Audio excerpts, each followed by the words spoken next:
Fanolona mpikambana ao amin'ny HCC fandikan-dalàna izany hoy ny timy.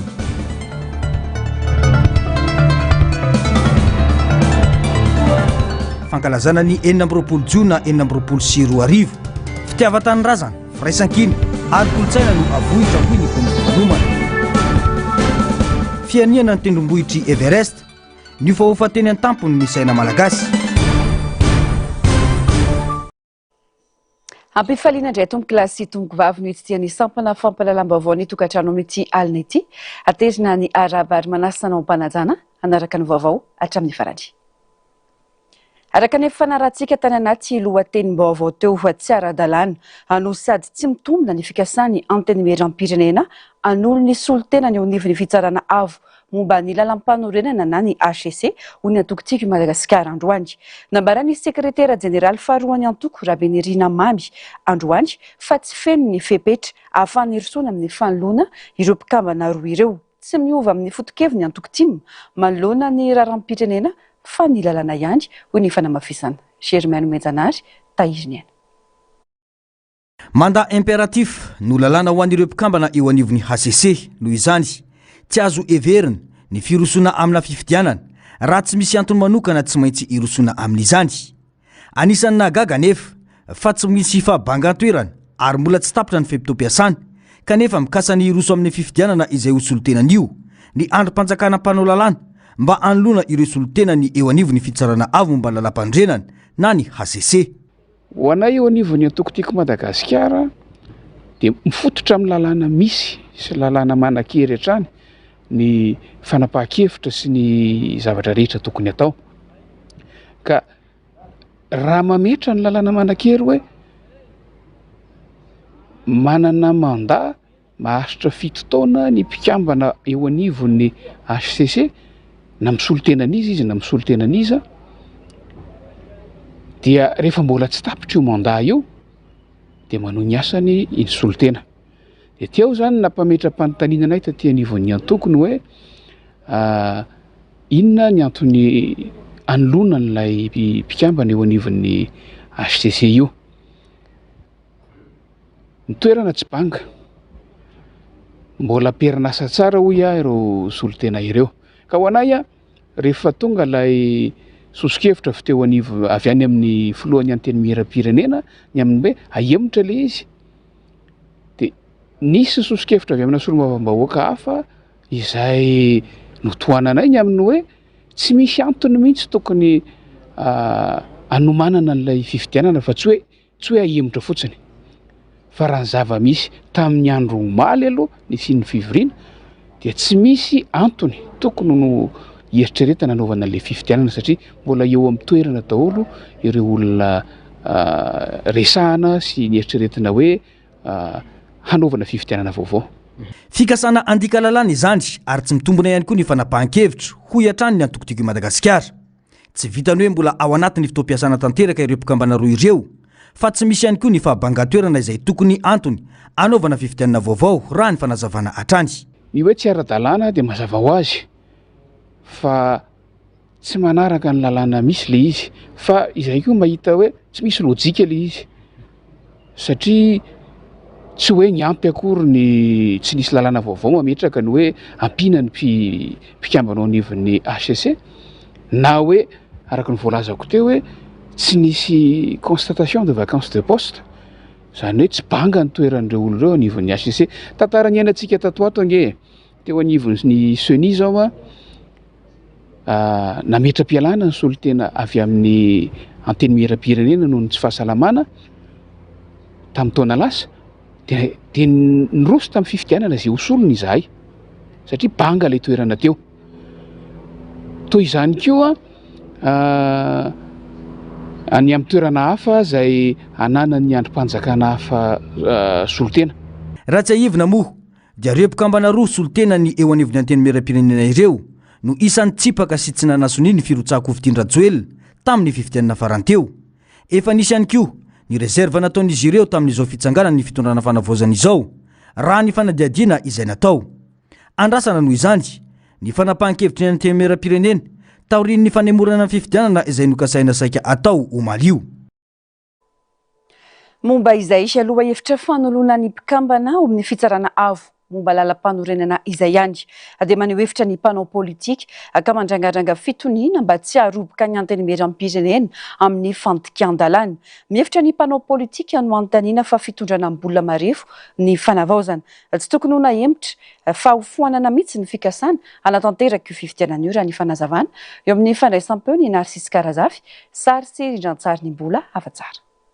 Manao antsoavo ny ampitsarana ny fikasana an'olo ireo mpikambana eo anivon'ny fitsarana avo momba ny lalam-pandrenana ny mpanao politika Christian Taber nambara ny famazavany voalazany lalàna momba ny antony ahafahana manolo mpikambana iray toy ny tsy fahafahana manohy asa intsony aretina na fahafatesana. Raha ny fanazavany anefa dia mbola vonona tanteraka noho ny asan'ireo mpikambana roa akasaina hoe sorona ireo ity mpanao politika ity izay nanoana fa tsy tokony hisy fiatsika hafa mety hanohitohina ny fanarahan-dalàna intsony aloha avy amin'ny mpanohana ny fitondrana lalàna ny tokony arovana tahaka ny arovana ny lalam-pandrenana nametrana ny fitondrana fanavaozana hoy izy nanamafy. Voalohany indrindra aloha amin'ny lalao hafa le interméram-pirenena gn'olo tokony efa niravana voalohany teo gny mpanjakana dia gn'interméram-pirenena nangatany ny aspiration ny vahoaka tegna mitolo ary zay io mampisy savoritaka agnatiny io amin'ny fitondram-panjakana ny refondation fa isoragny vahoaka mbola mba magnaraka teny ny filohan'ny fanavoazana am'le hoe aoka re tompoko any amin'ny nifiko anando-pirenena gn'andravana an'io tsy ahemotra ho izy zareo fa tena ravana tsy ho isy misy satria hainy zareo ane zany misy antonatony ene ny antony sy mesy anolonan'io mitovy am'le fandraisana fanoloana fatapahana eo amin'ny fanoloana ny filohan'ny republika fragile io sa aoka atsika tsy lalalalao an'io satria fa neketsika le hoe constitution aloha zao dia tsy tsika ndray no andeha rehefa agny amin'ny besointsika. Nitodika manokana tamin'ny filohan'ny antenimieram-pirenena ny tenany momba izay fitondrantena tokony hajain'ny mpanohana ny fitondran'izay dia tsino zany fa tsy fanoherana ny lalàna. Tareto koa dia manao antsoavo amin'ny zokobe mbikery laza Christian Taber zandrinao eto pralatsika prala babatsika fantatro ny olona fa tsy anao io tiagnano an'io satria fa nandalovanao daholy gn'ambaratonga pahefagny tsy androany koa anao dérive na anao dérapage satria manda impératif io sy azo gotiagna zay le hoe didy tsy azo valozana ane dia nagneky rehetra noho ny filohan'ny fanavoazany dia nekeny rehetra hoe lalam-pandrenana zany asika fa ery ambony ery PRRM efa nekeny gn'olo maro anisa re tompoko lasy tompoko vavy ho anao filohan'ny interméram-pirenena so anareo bureau permanent le dérive na le dérapage zay niraisitsika nitondrasika firenena dia le lalagna sarin-dokitra satria vu la constitution mianga amin'ny article 54 zay sy mitombona ntsony le maro anisa satria ny règlement intérieur anareo ao dia milaza fa rehefa mifindra vondrona dia tokony destituena le maro anisa dika zany sy mitombona ntsony zany igny article nampiasaitsika tamin'ny 54 igny fa tsisy olona naninona teto voafe le olo fa aza atsika no milalao afo nambara alina tamin'ny fivoriana tao Tsimbazaza fa hembotra amin'ny fotoana manaraka ny fifidianana izay hosolotena ny antenimieram-pirenena eo anivon'ny fitsarana avo momba ny lalam-pandrenana ataorin'ny fangatana nataon'ny solombavam-bahoaka Rakotoniaina Pety ka nisy tsangatanana natao. Vaovao avy eny anivon'ny antenimieram-pirenena niroson'ireo solombavam-bahoaka alina ny fifidianana ireo filohan'ny voamera ao anivon'ity androm-panjakana mpanao lalàna ity ankoatran'ireo filohan'ny voamera 230 dia nisy filohana voamera 3 hafa ihany koa nofidina. Nanaitra ny maro ny mbola fahitana solombavam-bahoaka ny ara-dalàna tamin'ny fitondrana teo aloha la nitarika voamera ao anivon'ity androm-panjakana ity amin'izao fotoana ny fanavaozana izao. Dingana tsy maintsy nirosona kosa ny fifidianana ho ny solombavam-bahoaka voafito tao amin'ny distrika Nambohidratrimo Mamy Rabenirina. Fanampanazavana. Filoam-boamera 230 no nofidin'ireo solombavam-bahoaka teto anivon'ny antenimieram-pirenena alina raha ny fantatra dia nahitana fitombony ny isan'ireo voamera natsangana noho ny fitsinjarana ho an'ireo ministera sasany sy ny fametrahana ministera vaovao. Raha ny fitsipika anatin'ny mifehy antenimieram-pirenena dia ireo filoam-boamera 230 ireo nofidina ao anatin'ny fivoriana azony be sy ny maro atrehiny. Samy misafidy ny voamera tiany idirana kosa avy eo ireo solombavam-bahoaka ka ao anatin'ny fivoriana isaky ny voamera no isafidianana indray ny filoha-lefitra sy ny mpapakateny noho ny fiovan'ny fifandanjahan-kery noho ny zavanisy teto amin'ny firenena no antony tsy maintsy nirosona tamin'ny fifidianana ho filohan'ny voamera eo anivon'ny antenimieram-pirenena io hoy ny solombavam-bahoaka Mamy Rabenirina. Dia vokatry ny fiovandrafitra teo anivon'ny antenimieram-pirenena tatao anatin'ny volana maromaro farany. Zany hoe miova ny fifandanjakery, miova ny rafitra ny bromaharitra reny efa niarahantsika nahita reny fa niova dia tamin'ny famaranana ny fotoam-pivoriana ara-potoana farany tamin'ny taona lasa dia fa tokony ny tanterahana izy eo fa tsy tratra noho ny fotoana satria misy fetrany moa ny fotoana tamin'ireny fotoana ireny laza ny filohan'ny antenimieram-pirenena tamin'ireny fa isy ny fivoriana tsy ara-potoana anatanterahana le saingy tamin'ity fivoriana ara-potoana ity vao azony tanterahana le izy raha ny fahafantarantsika azy sy ny voalaza ny fitsipika anatin'ny feny antenimieram-pirenena dia miankina amin'ny isan'ny ministera sy ny sampandrara miankina amin'ny ministera tsirairay ny fisiny ny komision na ny voamera-maharitra nivon'ny antenimieram-pirenena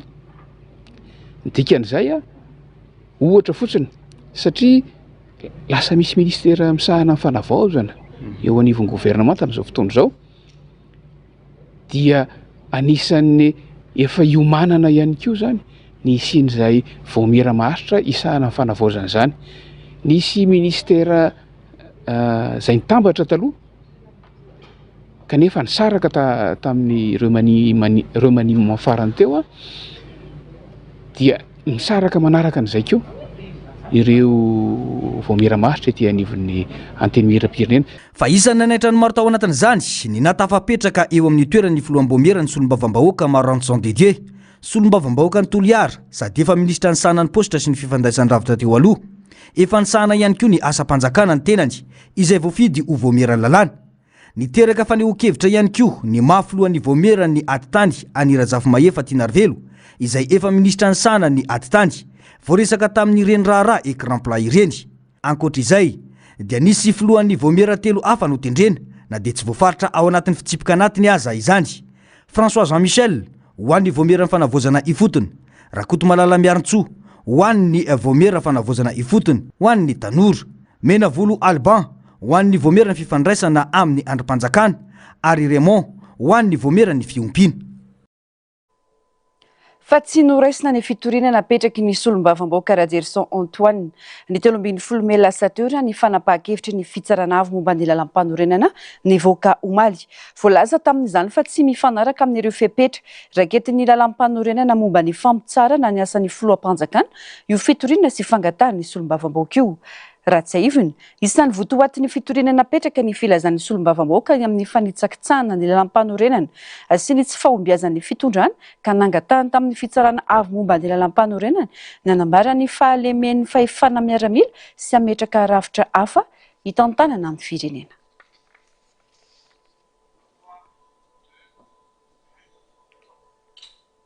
fa lafombavao hafa kosa indray nandritra ny 3 andro no nifototra tamin'ny fampiofanana ireo mpandrindra ny ady hevitra eny fotony ho an'ny fikoanandohan'izy ireo ny teo anivo ny firaisamonim-pirenena atanjona ny ananan'ny firaisamonim-pirenena feo tokana mandritra ny fikoanandoham-pirenena ka antony roson'izy ireo amin'ny fikoanandoha isam-paritra anjaton'ireo firaisamonim-pirenena no andray anjara amin'io fikoanandoha io raha ny fanazavana Germaine Menjanary sy Taizniana no mitatitra amintsika ny antsipirim-baovao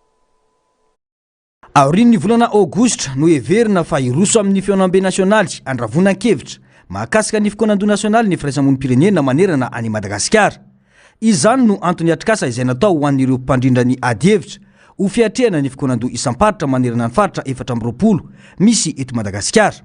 manodidina ny 50 ka hatramin'ny 100% no fikambanana andray anjara amin'io ady hevitra io raha ny fanazavana tena zavatra andrasana zany ao anatin'izay aloha zany le hoe inona ny vinahiraisana ao anatin'izay ihany koa dia anisan'ny zavatra hodiniana hoe tahatahaky ny ahoana tondrozotra ahafahana manatanteraka ireo vina ireo ijery izay hoe teleza mitatoy ny ahoana no ahafahana manatratra izany inavy ireo sosikevitra ihany koa avy amin'ireo olona ireo anatratrarana ny tanjona zany mba tsy hiverimberena ny krizy intsony eto Madagasikara fa andeha amin'ny tena lalany fampandrosoana ny firenena dia izay zany raha ny vinavinanay dia ao aoriana ny volana aogositra dia hanao fikanandoa nasionaly lehibe eto Antananarivo izay amondronana ny hevitra rehetra ary anaovanay indrindrandrindra aitaky iraisana eo anivon'ireo andrim-panjakana sy ireo mpiara-miombonantoka izany hoe amin'ity indray mitoraka ity zany mbola tsy nisy teto Madagasikara dia hiezaka hanana feo iray ny firaisamonim-pirenena malagasy rehetra ary andray anjaira feno amin'ny fanavaozana ny firenena. Etsy ankilany raha ny daty izay napetraky ny FFKM dia ny fahatelo ny volana jona izao no iroso amin'ny fakan-kevitra iny fotony ho firosona amin'ny fikonandoam-pirenena andehanana any amin'ny fanavaozana ny firenena. Ezana ny tsy ampifanindry ny daty na dia maleo tena aza ny firaisamonim-pirenena satria ho fanomanana ny hevitra amin'izany no antony anaovana io fikonandoha ny firaisamonim-pirenena io. Ezana zany mba tsy hifanindry ny daty fa tsy hoe en parallèle zany hoe sady manao fanjakana manao société civile raha zay dia mitombona le fanontaniana hoe tsy handray anjara ve nareo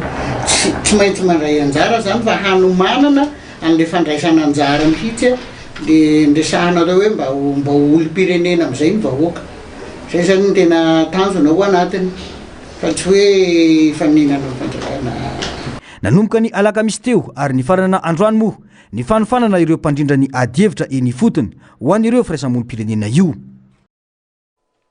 Izay ny an'ny firaisamonim-pirenena fa ho tanterahana ny rojona 2024 avy zao kosa ny fikonandohan'ny tanora eto amin'ny faritra Analamanga misokatra amin'ny tanora 420 hatramin'ny 530 taona zany. Avoentana amin'izany avokoa ireo tanora isaky ny boriboritany anaty fikambanana na tsy mpianatra na tsy ka ho avy anatrika izany. Narcisy Karazafy mbola afa-tsara. Miantso ireo tanora avy amin'ny sokajin'olona rehetra andray anjara amin'ny fikonandoham-pirenena ny komity mpikarakara eto amin'ny faritra Analamanga, tanora mpianatra na tsy mpianatra, mpikambana anaty fikambanana na tsy, antsona ihany koa ireo tanora manana fahasembanana anatevin-darana izany mba ahafahana manana hevitra maro anaty fampiadiana. Ny tena olana moa zany dia hoe ny tanora amin'ny andro ankehitriny dia tsy mahita ny sahazazy araka fitentsika malagasy hoe manantena ny anjara masoandro. Dia amin'io fotoana io zany ho exposena daholo hoe inona le olana, inona ny vahaolana. Dia izay indrindra moa ny antsoinay ny tanora hoe mba ho vahaolana mety amintsika tanora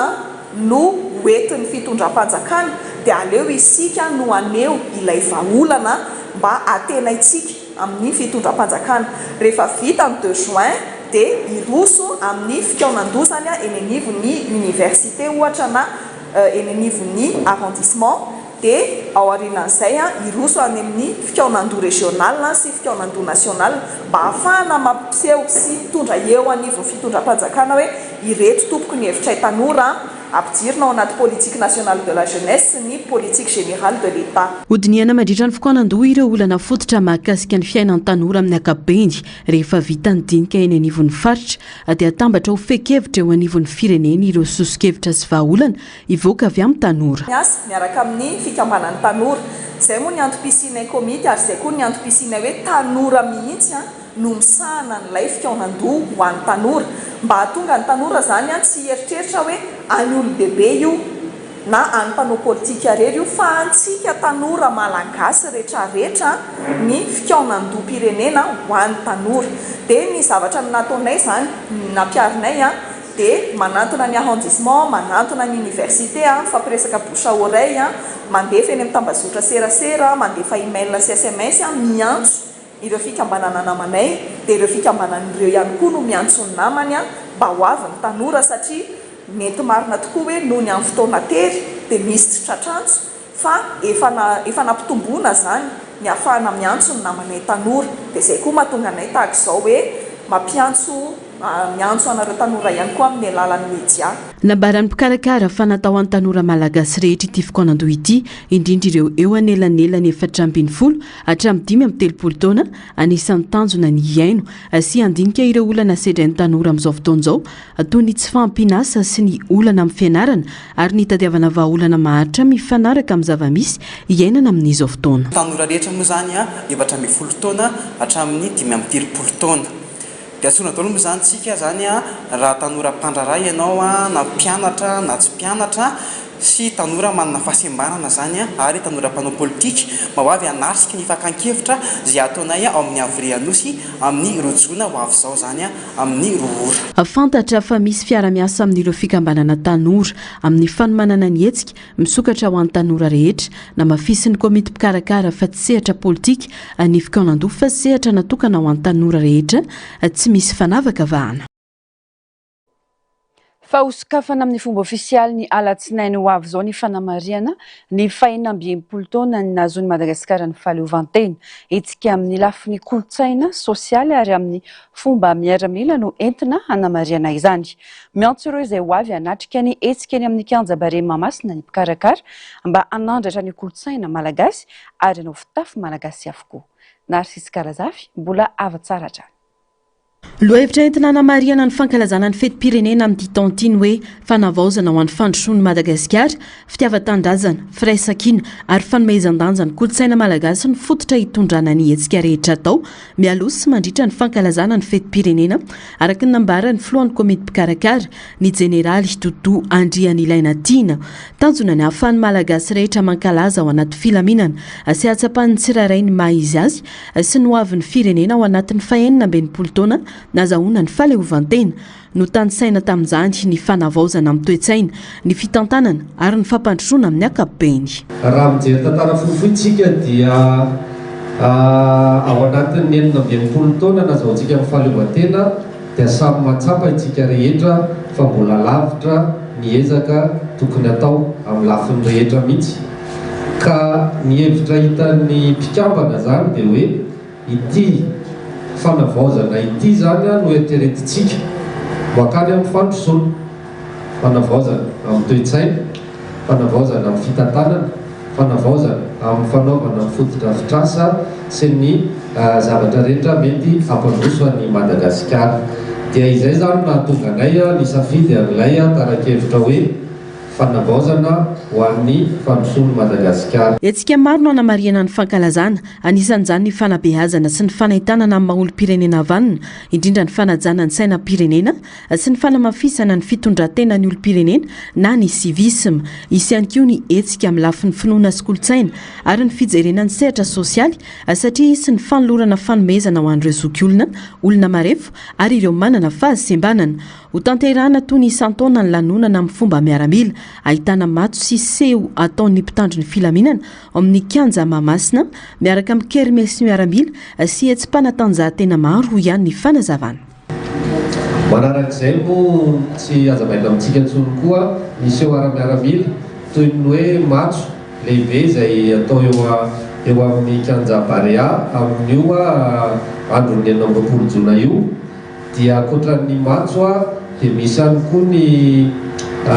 ino zany seho ara-miaramila ampisehoan'izy ireo ny fahaiza-manaony,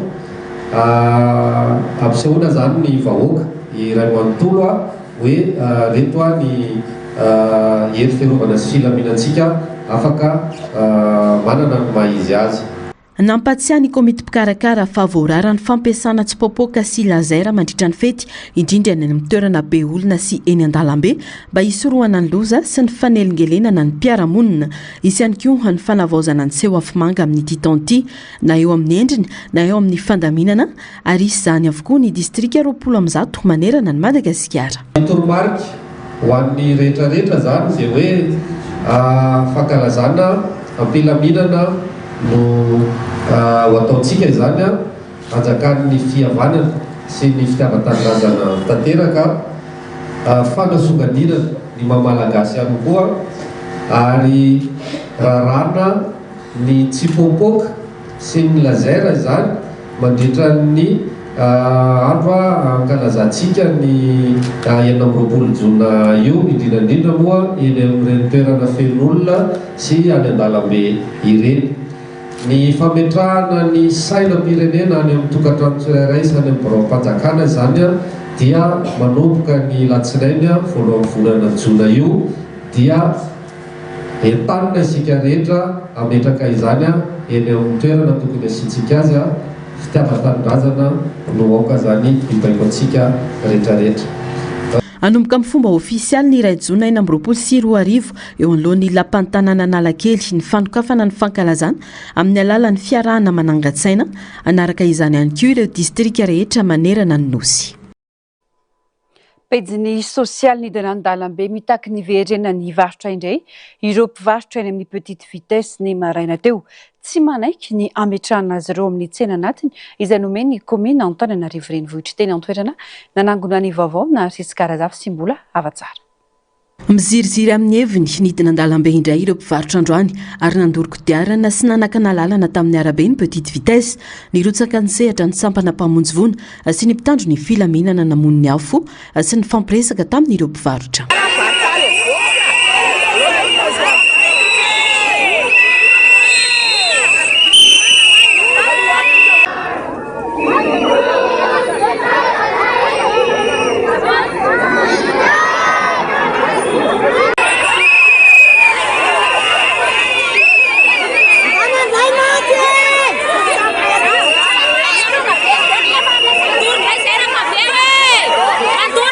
Hojerena ny marimaritra iraisana ho ny mpitandro ny filaminana ary ny antsolotena ny ireo mpivarotra ifampiresaka taminy tany amin'ny bureau polisy tsara lalàna. Jerevana ny marimaritra iraisana voaka malagasy reo jerevana mamparary reo zay hitantsika eo fa mbola anatin'ny vaolana mbola zay iesaka zay andamina zay ny asany mpitandro ny filaminana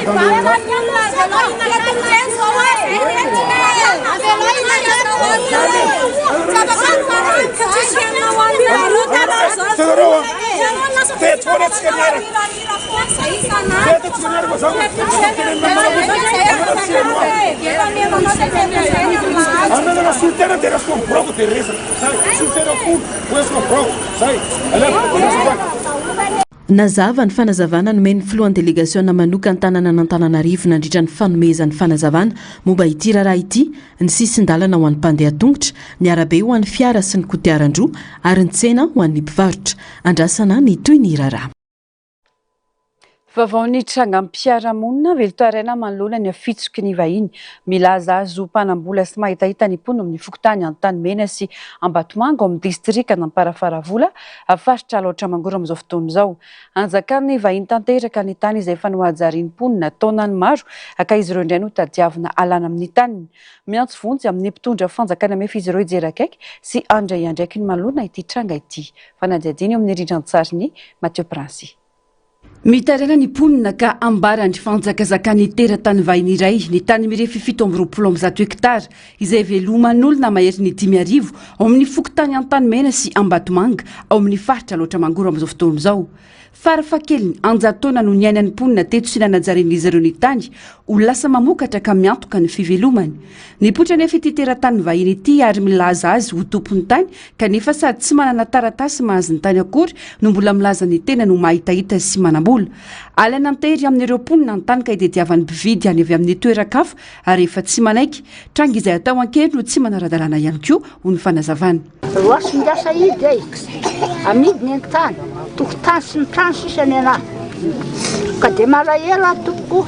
satria efa antitra aiza ny tany aleoko toy ny tany andao atsika jiro atsika daholo ty nihiny makany nihiny midira tsiny izay daholo nanadioany iny nanamety milaza namidiny ny tamboho kapainy ny konina kapainy ny voamanga namidiny daholo namidiny amin'olona mbaibony tany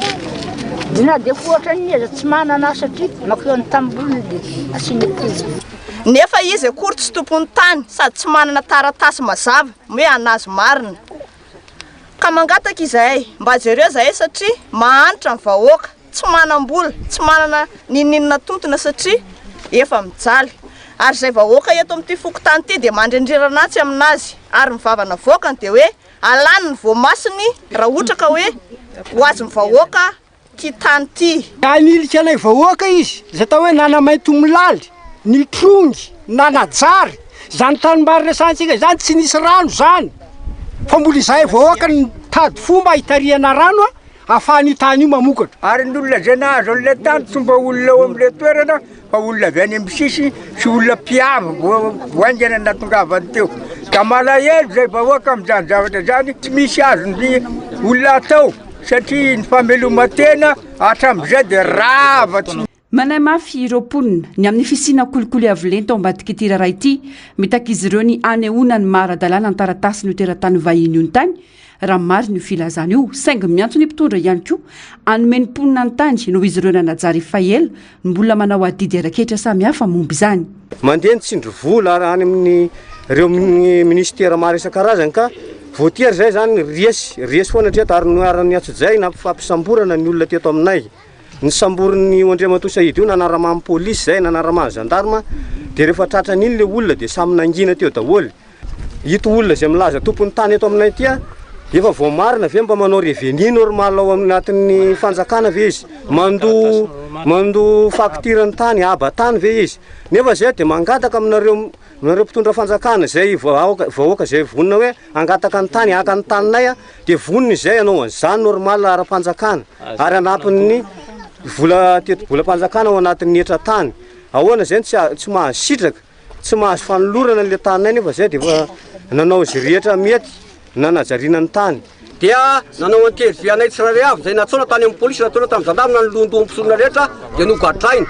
satria hoe anazo ny tany ka rehefa bory ny lohan'le londoa zany dia mety mamitsaka le vahoaka koa dia mampalailo anay zany zavatra toe zavatra tahaka an'izany koa dia ampitaina Andriamatoa filohan'ny fanavaozina nisy ny fitsarana ny lehibe ny gouvernemanta amin'izao fotoana zao mba hiverena ny fokon'olona madio amin'ity tany zay efa najariny ny razambenay sy izay mponina nandritra ny ao amin'ny diopolo amin'ny zato taona efa niakatra teny anivony fitsarana ny raharaha ka nambara tamin'izany fa ilaina ny fifampirarahany eo amin'ny mponina sy ny teratany vahiny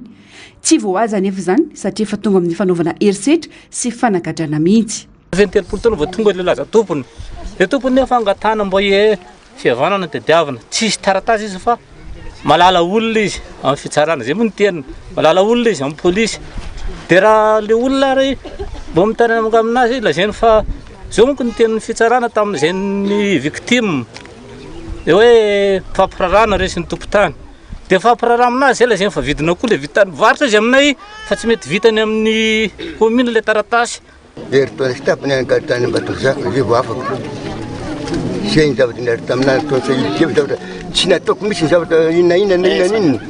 nefa dia niterena fotsiny amin'izao natao tervamanta dia tonga amin'ny polisy dia nisambotra dia nikapohina nampanekena tsy nanaiky nampanekena tsy naiky mandraka zao zao dia ato zao misy tapaka zao ato vakapaka amin'ny polisy lazaina aty fa mpanao fanafody lazaina aty mpitondra dalo nefa zavatra tsy fantatro zany zavatra zany ny polisy moa nahazo toka sy ny nahazo vola dia nanao taroka fotsiny nampanekena dia zao nataoko tsy firy aho vono mihitsy aho fa ny zavatra tsy nataoko dia tsy nataoko mihitsy zany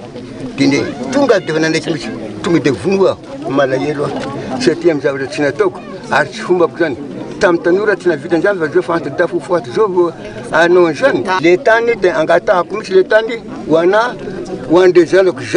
zafo manontolo reo mbo lova avy aminazy zany hoe iny ny lova tamin'ny balanay miantefa mivantana any amin'ny filohampanjakana sy ireo minisitra tompona andraikitra ny antsoavo sy ny fitarainana nataon'ireo mponina manoloana ity tranga ity ka hijery sy andra iandraiky niaraky ny lalàna sy ny rariny marina fa tsy tena antoerany le teratany vahiny voalazan'ny fokon'olona tamin'ny nanaovana ny fanady adiana sambany teo amin'ny tantara miofaofy any an-tapon'ny Everest ny sainam-pirenena malagasy amin'izao fotoana izao nanoratra tantara vaovao any Madagasikara ny fianakaviana Boka tanteraka ihany nofinofin'izy ireo hananika ny faratapony tendrombohitra Everest izay mirefy 7,750 metatra nateo aza ny sedra sy ny fisalasalana tamin'ireo lalana rehetra nolalovana eo anelanelany sistany manasaraka ny Nepal ao amin'ny faritry Sagarmatha sy Chine ao amin'ny faritry Tibet no misy ny tendrombohitra avo indrindra Everest isan'ny toerana mangatsika indrindra eto ambony tany izy fantatra amin'ny anarana ihany koa hoe tafon'izao tontolo izao mety hidina hatrany ambany 7 degré Celsius ny maripana mandritra ny vanim-potoana mangatsika indrindra ary manodidina ny ambany 7 degré Celsius kosa ny vanim-potoana malefaka indrindra ny gadona antandrazana ny atoandro tao i Boka telo mianaka ka olona marobe no nitsena azy ireo teny amin'ny seranam-piaramanidina Ivato notariny ministry ny tanora ny tarehy jeneraly ny fanatanjahantena mpisolo-toerana niaraka tamin'ireo talisan-tsokajiny eo anivon'ny ministera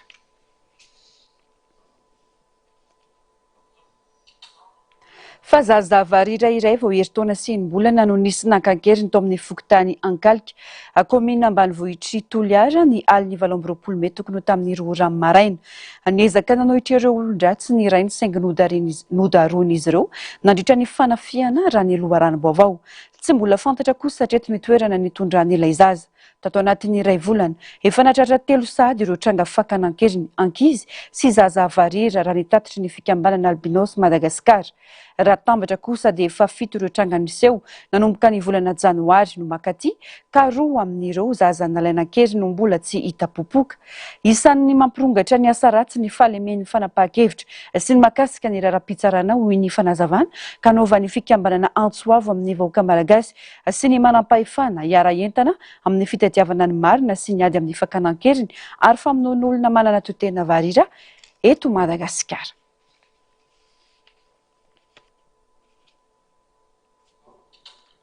Maresaka avy any ivelany nanamafy ny vondrona Eoropeanina nandritra ny fivoriana natao tany Chypre ny alakamisy lasa teo fa tsy hijoro ho mpanelanelana eo amin'ny Rosia sy Ukraine. Nilaza ity vondrona ity fa manohana ny Ukraine amin'izao toetra raha izao. Tsy solo toerana ny États-Unis akory ny vondrona Eoropeanina hoy Kaja Kallas fa anampy amin'ny fizotry ny fifampirarahana. Etsy ankilany nilaza Marco Rubio fa mbola hiverina tsy ho ela ny fifampirarahana momba ny fandriampahalemana na dia misy aza ny fahatarana ho amin'izany. Fanampanazavana.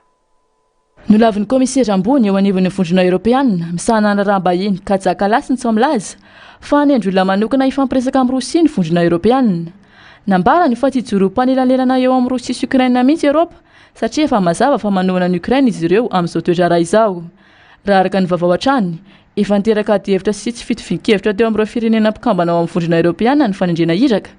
No amafisin'ny Kaja Kallas nandritra ny fandraisam-pitenenany fa tsy afaka nijanona ho tsy miandany ny vondrona Eoropeanina satria mijoro manohana ny Ukraine ary nilaza ny tenany fa mila ny fanaonan'ny Eropa io Ukraine mba hampitovy ny heziny amin'ny Rosia mandritra ny fampirarahana ka hazona ny marimaritra iraisana. Intsankilany, voalaza fa mizotra miadana amin'izao fotoana izao ny fampirarahana tarehiny États-Unis noho ny krizy any Moyen-Orient izay lasa laharam-pahamehana ho an'ny Maison Blanche. Na izany aza nefa dia nanamafy Kaja Kallas fa tsy solo toerana ny États-Unis ny vondrona Eoropeanina fa hanampy amin'ny famahana ireo olana mbola tsy voafaha amin'ny fampitindihana. Mandritra izany fotoana izany dia laza ny ministra ny raharaham-bahiny Ukrainiana Andriy Sybiha fa tokony hifantoka amin'ny vahaolana azo amin'ny mpiarina avy hatrany rehetra ka anisan'izany ny fanesorana ireo fitaovam-piadiana ao amin'ny tobi-pamokarana herinaratra nukleary ao amin'ny centrale nucléaire de Zaporizhia. Nambarany ihany koa fa tsy ny fisafidianana olona hitantana ny rarano tena zava-dehibe amin'izao fotoana izao fa ny fananana tanjona mazava sy ny firaisan-kinan'ny Eoropeanina. Ao anatin'izany toetra raha izany kosa dia laza ny sekretera-panjakana Amerikanina Marco Rubio fa hiverina tsy ho ela ny fampirarahana ametrahana fandriampahalemana taorian'ny herinandro maro nisian'ny fiantona ary fony ny États-Unis hanao izay rehetra azony atao ho fampitsarana ny ady eo amin'ny Rosia sy Ukraine. Ny mahakasika ny front Clantini sy ilay toerana antsoina hoe vortex de déchets du Pacifique Nord raha ireo indray no hafa kely entina amintsika amin'ity anio ity arahoary. Lasa olo malaza be tany États-Unis noho ny fananany tongotra 3 ity lehilahy italiana antsoina hoe Frank Lantini ity. Teraka tamin'ny taona 7,7 tany Italia i Frank Lantini ary nifindra tany États-Unis tamin'ny taona 7,7. Noho ny fananany toe-batana miavaka dia niasa tao amin'ireo sirka nalaza indrindra tany atoerana izy toy ny Ringling Brothers, Barnum & Bailey. Nampiasa ilay tongotra fahatelo nandakana baolina na nanaovana fampimehezana izy izay nazony anarana hoe The Three-Legged Football Player. Olona manam-pahaizana sy falifaly lava ary tia vazivazy i Frank Lantini. Nanambady izy ary niteraka hevitra salama tsara. Kambana tanam-piforonana izy saingy tsy tontosaraka ny tokony ho izy izany teo am-pitombony tao an-kibo. Nitsahatra amin'ny fitombon'ilay kambana taminy ary niraikitra tamin'ny Frank Lantini ireo taova sy rahasambatana sasany efa niforona taminy na koa hoe jumeau-parasite. Avy eo amin'ny valahy moa no misy tongotra fahatelo io. Olana teo amin'ny taova-pisefoana moa no nitarika ny fahafatesany teo amin'ny 17 taona. Antsoina hoe vortex de déchets du Pacifique Nord na koa hoe le 7e continent ity toerana ity. Ao anatin'ny ranomasimbe Pasifika no misy azy eo anelanelan'ny Hawaii sy Californie any États-Unis. Tamin'ny taona 1770 no nahitany Charles G. Moore azy. Araka ny voka-pikarohana navoakany manam-pahaizana dia mihoatra ny ray faingo 4 kilometera tora-droany ny velarana misy ireo fako plastika ireo ary mahatratra ray faingo 4 miliara ny izany plastika hita ao izay milanja eo amin'ny 7 alina taona eo. nanazava ny sientifika ny amin'ny antony mahatonga ireo fako miangona ireo amin'ny toerana eo dia ny fiodin'ny tany izay mahatonga ny fikorian'ny ranomasina hiteraka ny antsoina hoe giro océanique. Karazana tadio izy io izay mamandrika ireo fako ka mampiangona azy amin'ny toerana eo. Loza manambana ho an'ny tontolo iainana fa indrindra ho an'ireo hazan-dranomasina monina manodidina eo ireo fako plastika ireo satria maro ny trondro sy ny sokatra voafandrika ary misy koa ny mihinana tsy fidiny ireo microplastika. Efa misy ireo sientifika manao antsoavo ny amin'ny anadiovana io toerana io ary efa misy ny teknôlôjia volavolaina amin'izany. Miantso ihany koa ireo manampahaizana ireo ny amin'ny tediavana vahaolana amin'ny fako plastika satria ery povermena ny manadio azy raha mbola mitony fandotoana. Tapitra ny fampahalalam-baovao tombo-kilasy tombo-vavy mankasitraka anao nanaraka izany hatramin'ny farany vahiny Germain Menjanary ao anatin'ny fandarana dinika ao amin'ity zoma ity